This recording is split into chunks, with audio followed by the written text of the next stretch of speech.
來發語問你是我的家屬吧？原來我已自那白浪之巔墮下，明明分開，為何打這號碼？你可會很不解我怎不刪了他？我知不該，但是不改，像某種流亡的愛，千里之外，聯繫還是依在。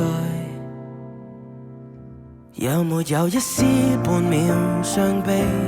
要是我今晚異地斷氣，問你可肯即夜趕搭通宵客機？有沒有一絲半秒歡喜？在無人以口來煩住你，若覺得將這責任加諸很離奇，是我自私今世最後騷擾的人兒，只想是你。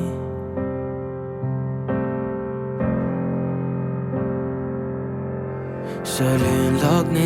若我在某冰川遇難，然而教你苦痛亦算黑色浪漫。甜蜜那陣時關懷日子總講到大淚眼，誰料情感無常，這假設太簡單。你有沒有一絲半秒傷悲？要是我今晚異地斷氣，問你可肯即夜趕搭通宵客